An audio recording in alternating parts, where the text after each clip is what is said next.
You gotta start the show. Okay, I have to introduce the whole thing now. This is Grindstone. All the ugly people be quiet.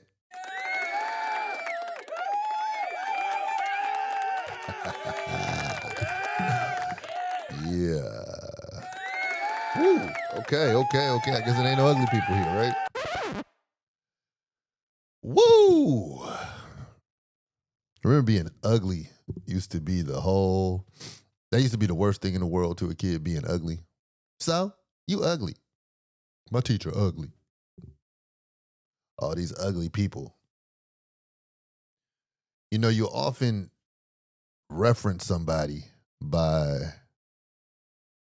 their most distinguishable characteristic, their most distinguishable trait. I mean, if any of y'all think about a person who existed in your world when you were like 7 years old to 17 years old, you would probably refer to that person by something that they will walk in the room with.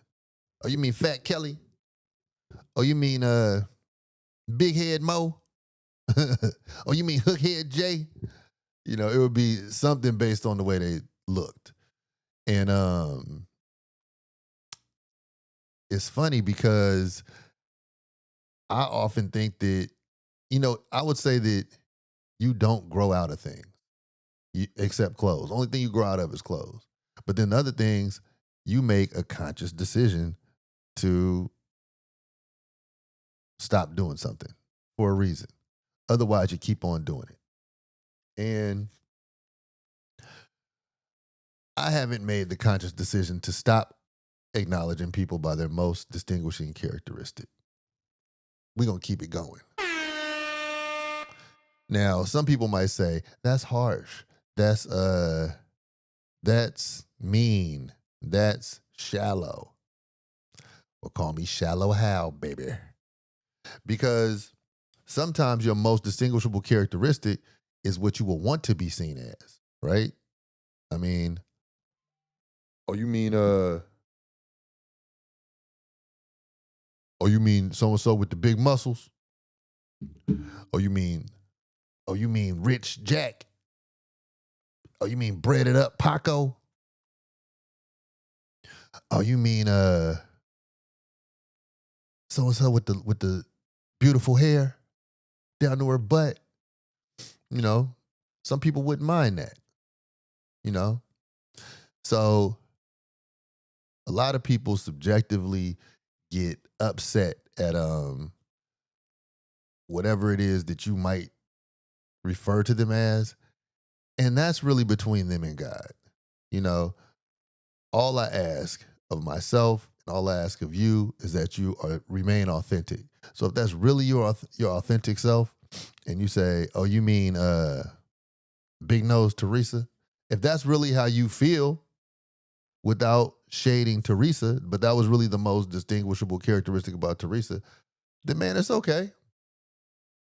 Because that big nose of hers, Groucho Marx, he made a whole empire off of his big nose and glasses and thick eyebrows. So roll that over, Teresa, into a fortune. You can do it. You can do it.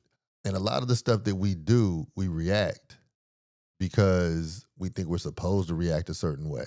But at some point, you got to know that in order to see things a different way, you got to go ahead and consciously put your focus on things differently. And so you just don't grow out of stuff. I would like to think I would like to think that growing out of something is natural. And the more I grow and the more I learn, the more simple I learn people remain. Because a lot of people don't consciously make changes. They grow, they have spurts, and then they go back into that cul-de-sac of love that they felt when they was like 20 or 23 or whatever they felt was right. But they don't want to keep sprouting. They just curl back on into that cul-de-sac of love that was there for them at a certain point of their life. And They become redundant caricatures, benign, toothless, fuzzy, low testosterone beings, ineffective moles. That's what they are. And in the whole body of work of humanity, that's what they have become. And so I implore you to grow. And I also welcome you to fuck with me as I put my dick in your ear and fuck around what you think. Ooh, that was foul. Welcome to episode 69 of Sorry for My Language. Yeah. You gotta start the show. Okay, I have to introduce the whole thing now. This is Grindstone. The whole party going on. This is episode 69. This is the Cancer the Crab episode. It's my zodiac. Shout out to all the cancers. You know, I hope you had a decent summer. It's coming to a what do they call this? A commercial close. It's almost, we're creeping on Labor Day. Labor Day coming up. That means that you get a whole bunch of stuff on sale. I was about to say on stale. You know what I'm gonna do? And I just thought about this in this moment. I'm tripping. I'm gonna do a Grindstone Universal Labor Day sale.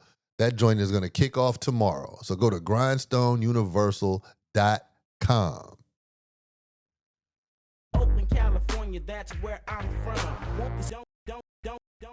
Oh yeah. Oh yeah. Don't stop tapping. Don't stop macking. No. Don't stop tapping. Go to grindstoneuniversal.com. And at grindstoneuniversal.com, you will be able to take advantage of the Labor Day sale that I'm about to put up. I'm about to put it up there. Let me see. It'll be for tomorrow, August 31st. It'll be for September 1st and September 2nd. And then that's it. And then we back to the regular pricing. Okay? So yeah, hey, I don't even know what percentage I'm going to put up. But because I run them ting here, that's what I'm about to run for you. You know?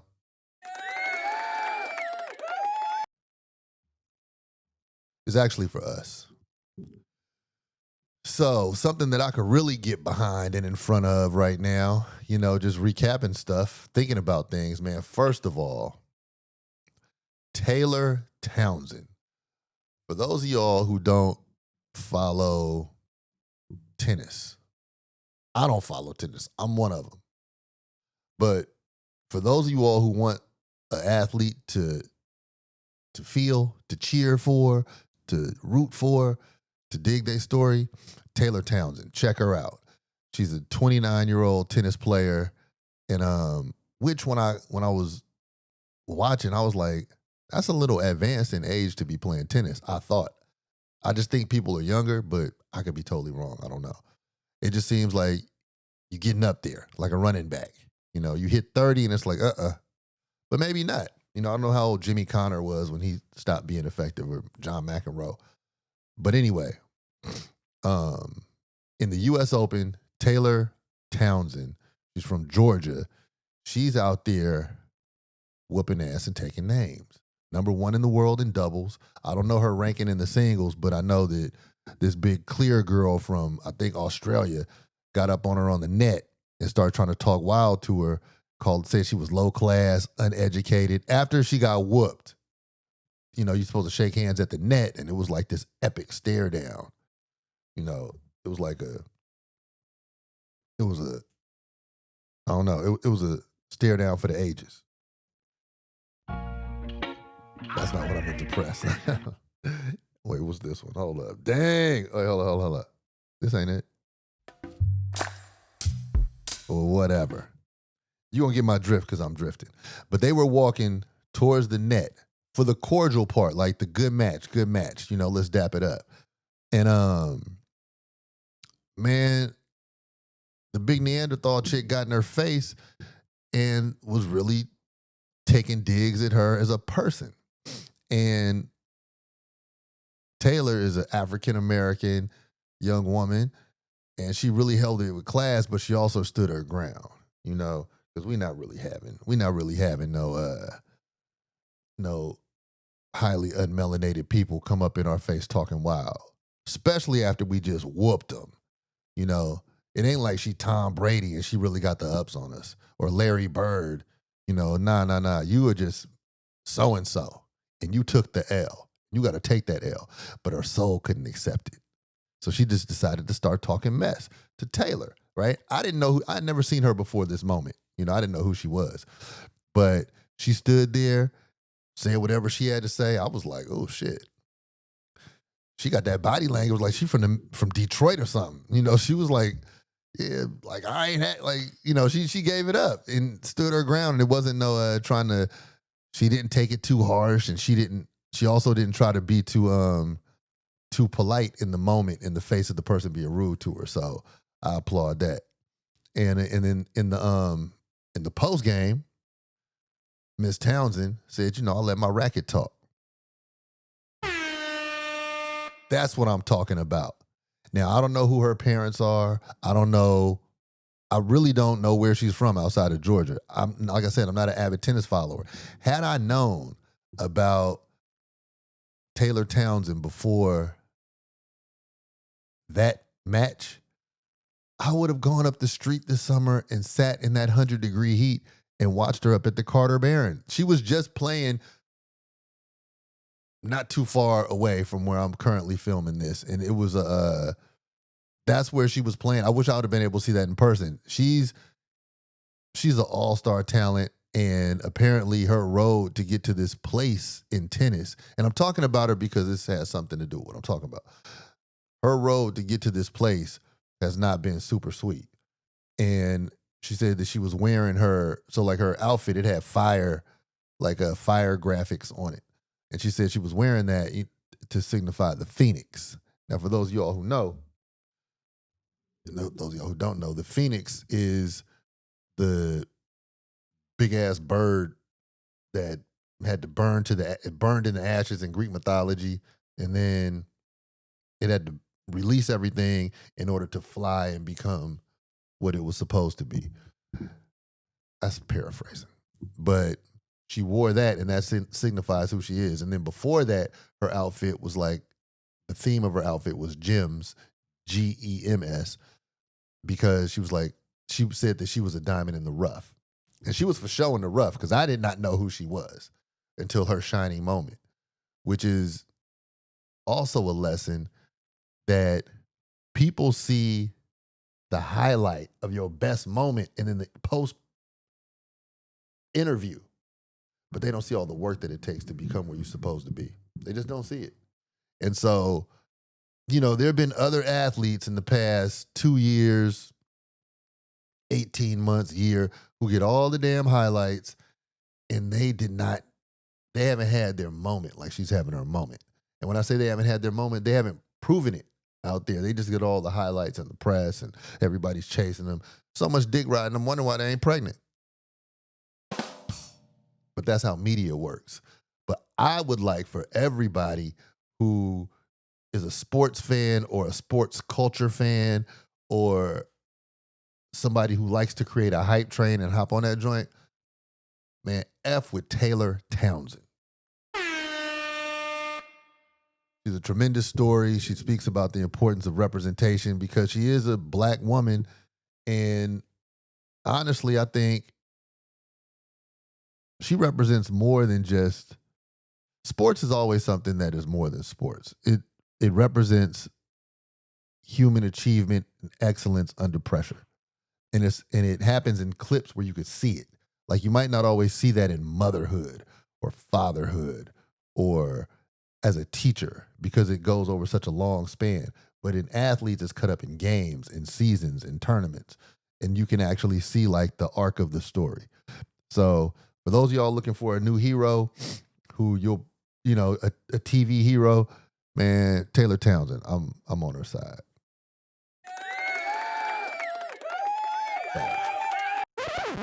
That was my PSA on her. And so earlier this morning, for whatever reason, I woke up and I was thinking, I thought about the fact that you don't outgrow anything except clothes. You don't. You got to make decisions to outgrow things, like I was saying earlier. And as the phoenix burnt up and then became able to fly to tremendous heights, um, there's a decision that you have to make. If you are crumbling and if you are falling in the fires of your own life, where you have to make a decision because things aren't just going to happen because you were a good little baby and you deserve it. Things aren't just going to happen because of the fact that the world is round. You have to make a firm decision in what you're going to do to make things change. You had to say enough is enough. Sometimes I just press buttons to just make stuff happen. What am I doing? What am I even doing over here? But you have to make firm decisions in what it is that you would like to make happen, even if it's small decisions. So let me tell you one thing that I decided to do. Like many other people, but let me not even lump other people in. I've had my whole life eczema on my skin, right? And I could go years without a hint of eczema. And then I could fall into a week where it's like, I feel like I unzip my skin and stuff Brillo pads under it. And it's just like, I don't know if it itches or scratches. I don't know which word is happening, but it's like, So I made a decision.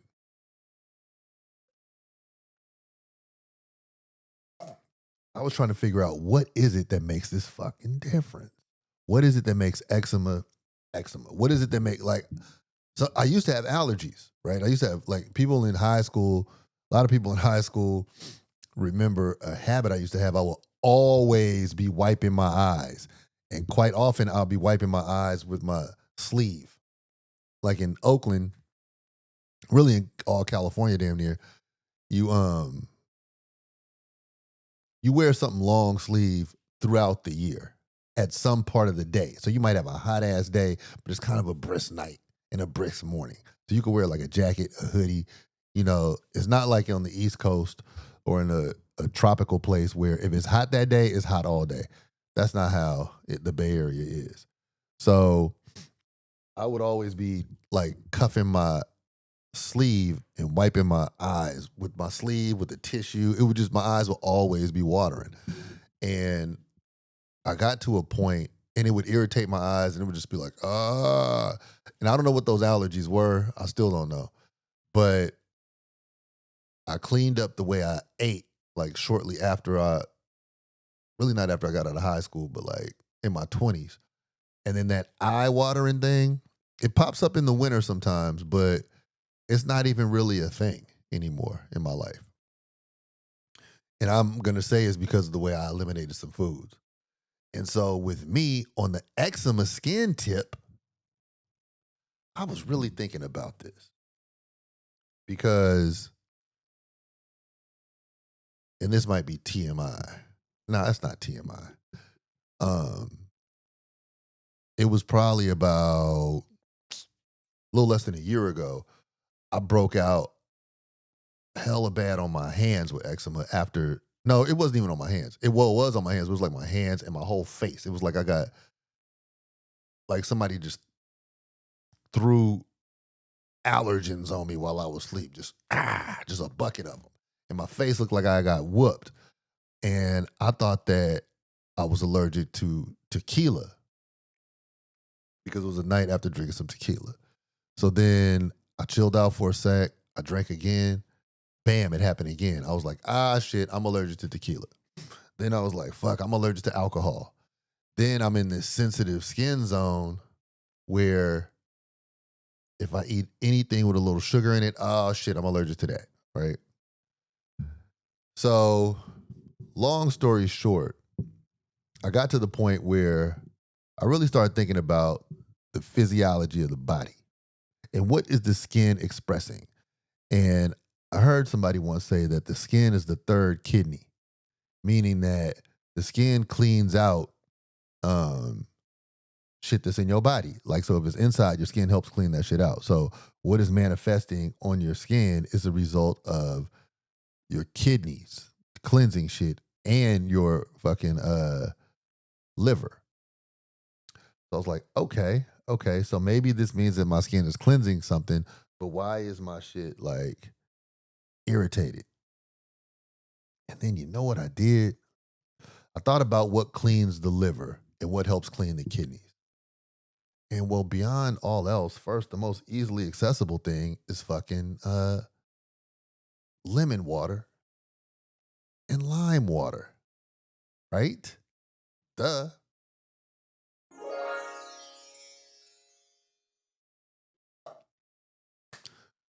I used to drink that shit in every gallon of water I drank, right, when I used to walk around with the jugs of water, drinking, hydrating. So I'm drinking lemon water and I'm drinking lime water. And then all of a sudden, with the super quickness, the irritation and the agitation, it starts to leave. And I'm just like, man, that's kind of fast. And I'm talking like 72 hours. You know, it's just like, damn, all that shit started to subside. The alcohol, the inflammatory shit that I'm eating or whatever, I've left that to the side. You know, I guess you call this a cleanse, but it's really like a different way of, it's an altered way of living. And that means that you also need to look at ingredients that you take in too. Now, I'm just applying this to alcohol. I mean to skin health, right? But this shit might have something to do with, a lot of y'all might have a lot of different problems that I don't know about. Or of course I don't fucking know your problems. I don't know what you're going through. I never met you. But a lot of people might be suffering from things, and it's from the inflammatory foods that you're taking in, right? So did I hear something? No, I didn't hear something. Hey, once again, shout out to everybody who makes my app jingle when you place an order at grindstoneuniversal.com.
That's special.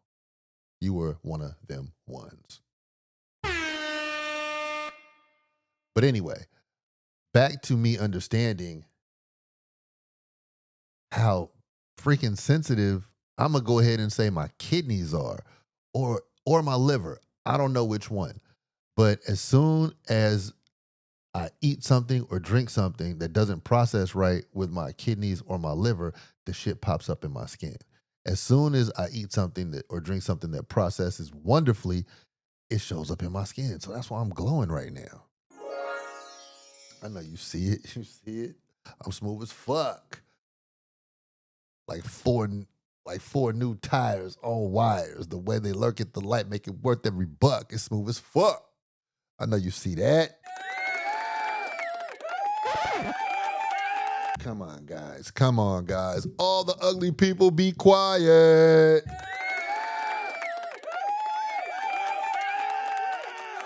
Ain't nobody ugly around here. Ain't nobody ugly around here.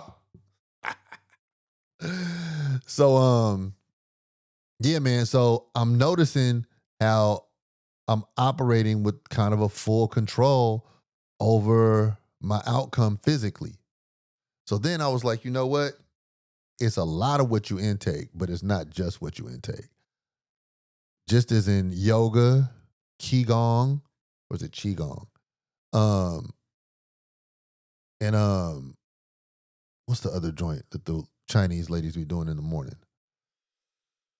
What's the other joint? Tai Chi. A lot of your organ cleansing comes through movement, right? Right. So I forgot, and I'm imploring you all to pick up some of your old habits that you used to have when you were at your best. Doing sit-ups. Doing sit-ups helps your breathing. It helps your neuromuscular function, and it helps your fucking kidneys. And these are the types of sit-ups I'm talking about. Like when you go up, like say you're laying down, you up, elbows to knees. And then also when you lay down, go up and put your left elbow to your right knee, down, right elbow to left knee. So like when you do them twist joints, that joint is like imagine your organs as a sponge. It's wringing out the foolishness. Like so that little twist right there, that is getting that bullshit up out of them. You know, so while you're drinking and flushing and doing your thing and getting your shit right inside through your intake, your movement also has a lot to do with that. And so I'm like, you know what? I'm tripping. I used to do, I'm not going to stretch it, but I used to do 100 sit-ups a day, right? My goal was always like 150, but 100 sit-ups a day will have you at a point where, like every day for a while, have you at a point where, somebody could unexpectedly punch you in the stomach and it's really nothing, and it helps your back. And it just helps everything. And it makes you feel fucking great. So I promise you that every time before you see me, or whenever you see me on this show, I will have been sat up. Sit-ups will have got sat up. I will have done my part. And then my kidneys are better. And I don't have kidney problems. Like, don't get that fucked up. I'm not on that road. But I'm just saying, by the looks of my skin, the shit that I'm doing is fucking helping. It's amazing. And it's available, right? So I wasn't going to grow out of this cycle of being allergic to stuff or having eczema. I wasn't going to grow out of this cycle of things happening that I didn't like. You're not going to grow out of it. You have to make a conscious decision to do different things. Different input equals different output. Same input, same output. That applies to you.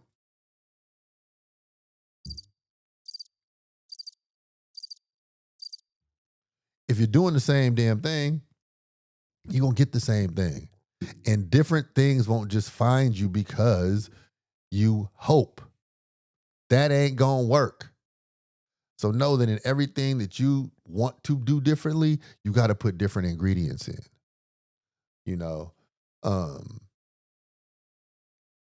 I'm real happy about this too.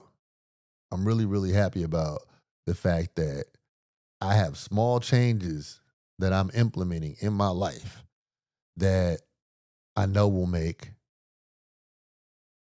small changes that will add up and multiply and make a big ass change in my life. That's just one of them. Imagine if you made the small change of fucking reading books. Reading 30 pages a day. You realize how many books you would tear through from now through the next 10 years? You realize how much shit you would be able to reference in your mind, how your processor would be right. Books are like the sit-ups for the mind. whether you read them or write them. So, it's simple stuff that's around you. And a lot of us crave change, but we hope. We hope. And all of the artists know, everybody who's a productive artist out here, that that painting ain't going to paint itself. And that song isn't going to write itself and express your feelings. You know this. So we have to do the work that needs to be done. And we have to make a decision to do different things. We got to move the furniture around in our lives to make space in order to do different things, to experience different things. The phoenix has to make a decision to rise out of the ashes.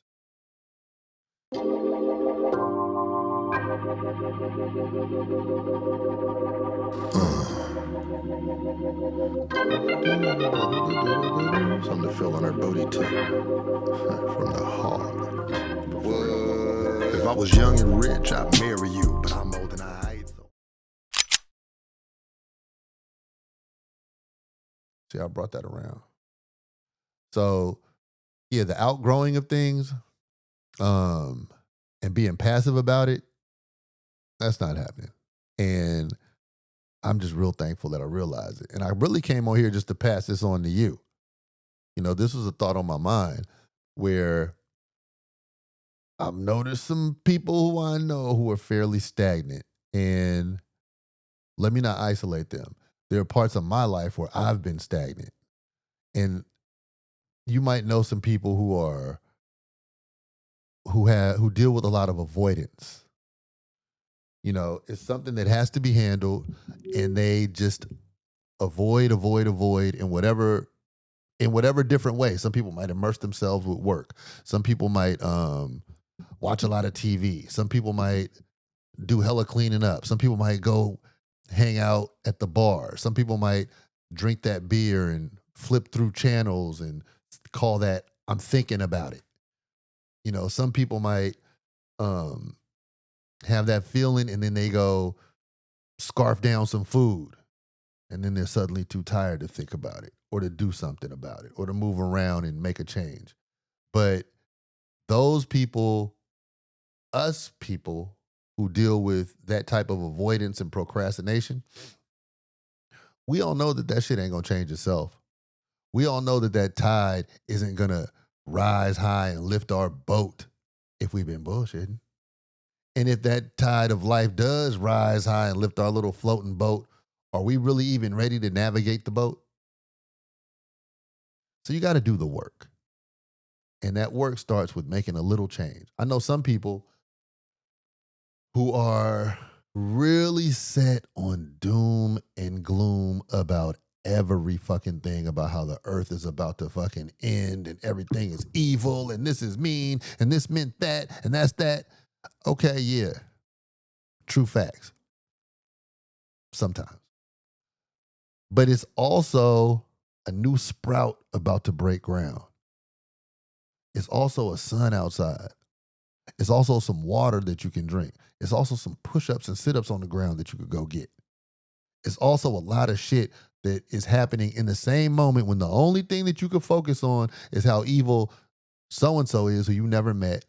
Meanwhile, you're not focusing on the beauty in your own zip code.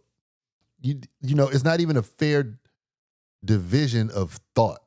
And I know some people who just stay there, regardless of how the world changes, regardless of where you go in your life. Nothing about your perspective will change until you make a conscious decision to change the way that you start seeing shit. That's how it's going to, that's the only thing that's going to change that. And so while we want to wait on everything else to change, we need to be the ones who at some point kick in and change ourselves or change our actions. Change a little bitty action today. I shaved my shit a little bit, That's a change. I look like I could be on the news in 1990, right? Booyah!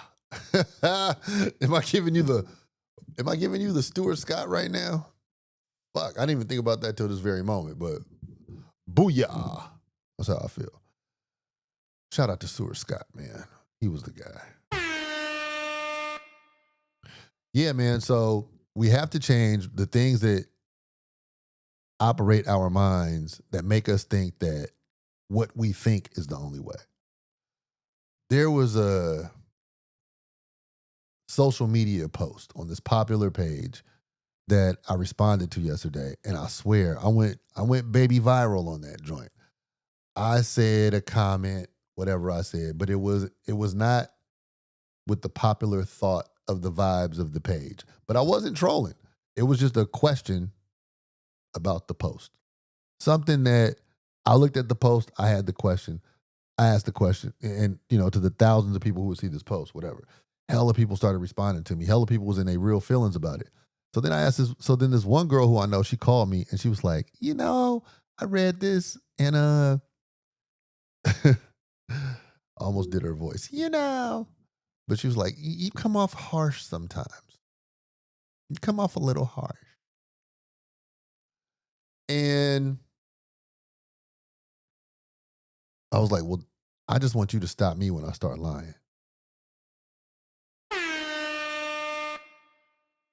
Stop me when I start lying. Or just answer the question, But people were offended by the fucking question.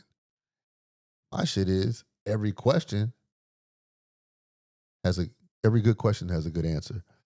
And nobody really answered the question that I posed on the thing, but they were just all set on the way they thought. And then they just spilled on me the way they thought. But nobody really answered the question. And if you really wanted to stop my bullshit, you could have just answered the question. And then I'd have been like, oh, okay, that's what's up. But one thing that that nobody really wanted to say is that they don't know. So the baseline of that whole situation, they didn't know the answer to my question. But it seemed better and more comfortable to them en masse to call me ridiculous for asking the question. That's fascism. They wanted to feel more comfortable in their group saying I was crazy for asking the question than just answering the damn question, So anyway, we have to change that too. We got to change this group think shit. We got to change so many things, but it starts with the small action that might make you see shit differently. And I am on your side. I hope you grow. I hope you grow in the way that you were, in the way when that sperm cell of your dad's went and kissed that egg cell of your mom's on the cheek, and they decided to burrow and snuggle up and create you. For that very reason that they linked up, I hope that you find the reason in your life to live and express yourself. That was a very unique moment when that sperm was like, hey, little mama, I won that race, babe. I won that race, babe. I'm here for you.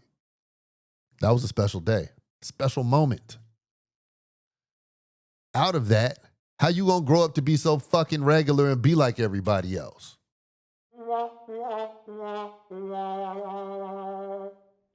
You're here for a special reason.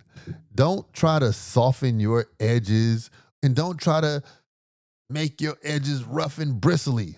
Be who the fuck you are, and be who you are to a point where you're willing to look at yourself and be accountable for your improvement.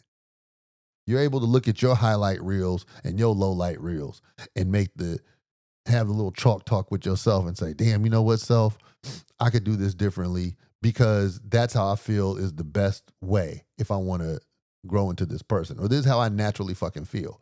But all this trying to accommodate everybody else to make them feel a way so then our group sounds like this. Fuck all that. Fuck all that. If I'm a little too harsh for you, take your ass to Anthropology and get one of them little fuzzy blankets because they got it good up there. I'm not getting paid for that sponsorship. But yeah, do something for yourself, man. Don't worry about me. I'm 50% responsible for being harsh. You're 50% responsible for being a soft little bitch, the way you receive what I'm saying. And that's just what it is. And I'm cool with that. Why don't you be cool with that? Be cool with that. I'm not your soft landing place unless I'm your soft landing place. Why are you trying to make me into something that I'm not and make yourself into something that you're not? You're not fucking ready for the truth. You can't handle the truth. No? I always take so long trying to do.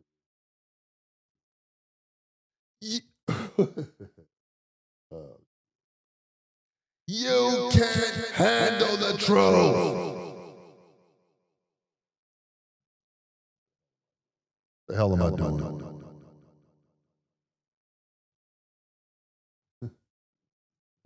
That's why people pay a team to do shit, because I'll be doing stuff and I'll just be like, I'm learning on the job with you, baby. We're here together in this infantile stage, you know? However, let's brush the dirt off of our collective shoulders and just be new today. Let's give thanks to the fact that the Phoenix is something that we can learn from. We have to make decisions. You don't outgrow anything except your clothes. Everything else, you got to make a decision to get there. You dig? So let's do that. I'm pulling for you. And live from Grindstone Plaza, go to Grindstone Universal. Thank you for dealing with me on episode 69 of Sorry for My Language. Happy Labor Day. Don't work too hard.